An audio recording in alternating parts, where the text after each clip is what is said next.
శంబల గ్రామం ఎక్కడ ఉన్నది? కల్కి భగవానుని అవతారం ఈ కలియుగాంతానికి శంబల గ్రామంలో జననం కలుగుతుందని భాగవతంలో వ్యాస మహర్షి స్పష్టంగా రాశారు. మహాభారతంలో మార్కండేయ మహర్షి కూడా అరణ్య పర్వంలో రానున్న కాల భవిష్యత్తు తెలుపుతూ రానున్న కల్కి అవతారంగా విష్ణుమూర్తి శంబల గ్రామంలో జన్మిస్తారని తెలిపారు. ఇదే విషయం విష్ణు పురాణంలో పరాశర మహర్షి, భవిష్య పురాణంలో వ్యాస మహర్షి, ఇంకా అనేక చోట్ల ఈ శంబల గ్రామం గురించిన స్పష్టమైన విషయం కనబడుతుంది. అయితే ఈ శంబల గ్రామం ఎక్కడున్నది అన్న విషయం మాత్రం ఎవ్వరికీ నిర్ధారణంగా తెలియలేదు. మన దేశంలో ఇప్పటికీ ఎంతోమంది దీని గురించి పరిశోధిస్తూనే ఉన్నారు, పరిశోధనలు కొనసాగుతూనే ఉన్నాయి. అయితే 1903లో కొందరు రష్యన్ పరిశోధకులు నికోలస్ రోరిక్ నాయకత్వం కింద ఈ పరిశోధనకై బయలుదేరి శంబల గ్రామం ఎక్కడ ఉన్నదో తెలుసుకోవాలని హిమాలయ పర్వతాలు మొత్తం గాలించి మానస సరోవరం దాటి టిబెట్ మీదుగా ఉత్తర హిమాలయాలను పరిశీలించిన తర్వాత వీరి రహస్య పరిశోధనలు ఒక గుప్తమైన గ్రంథంలో ప్రచురించారు. అయితే ఇది అందరికీ లభించే పుస్తకం కాదు. రహస్యమైన యోగ మార్గంలో ఉన్న వాళ్ళ మాత్రమే ఈ గ్రంథం చదివినట్టుగా నిర్ధారణ అయింది. నికోలస్ రోరిక్ జన్మతః రష్యన్ వ్యక్తి. ఈయన పండిత నెహ్రూకి ఆంతరంగిక మిత్రుడు.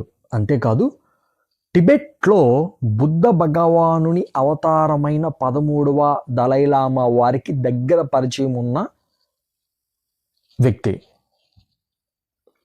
ఇతడు భారతదేశం వచ్చి రహస్యంగా శంబల గ్రామం కోసం పరిశోధించినట్లు ఈయన మరణించిన తర్వాత చాలా సంవత్సరాలకి ఈ విషయం తెలిసింది.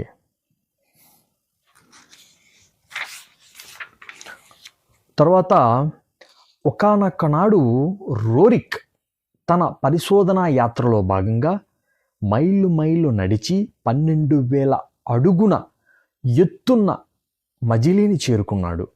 గుడారాలు వేసుకొని వేడివేడిగా ఆహారాన్ని తిన్న వెంటనే అలసటికి నిద్రొచ్చింది. ఇతని భార్య 10 గంటల ప్రాంతంలో పడుకోపోతుండగా ఒక రగ్గు, కప్పుకునే రగ్గుని కదిలించగానే బగ్గున ఒక వైలెట్ కాంతితో మంట దిక్కులు మెరిసిపోయేగా వెళ్ళింది. ఆమె భయపడి మంటలు అని అరిచింది.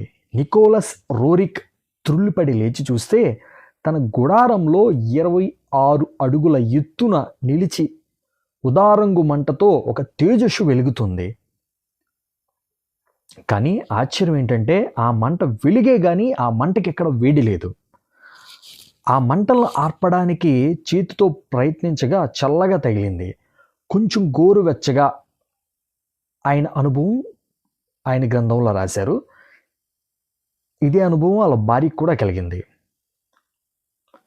ఎంతో వింతగా వాళ్ళు ఫీల్ అయ్యి అక్కడ వాళ్ళని ప్రశ్నిస్తే ఇలాంటి ఉదారంగు మంటలు శంబల గ్రామంకి సంబంధించిన వారికి తరచూ కలుగుతుంటాయని చెప్పి మిగతా వివరాలు చెప్పడానికి నిరాకరించారు అక్కడ ఉన్నటువంటి ప్రాంతం వాళ్ళు.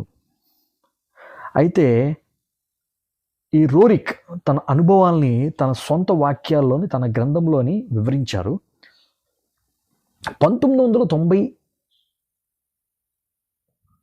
1928లో మంగోలియాలో ఆకాశంలో అకస్మాత్తుగా తెల్లని గుండ్రని వంటి వస్తువులు ఎగురుతూ కనిపించాయి.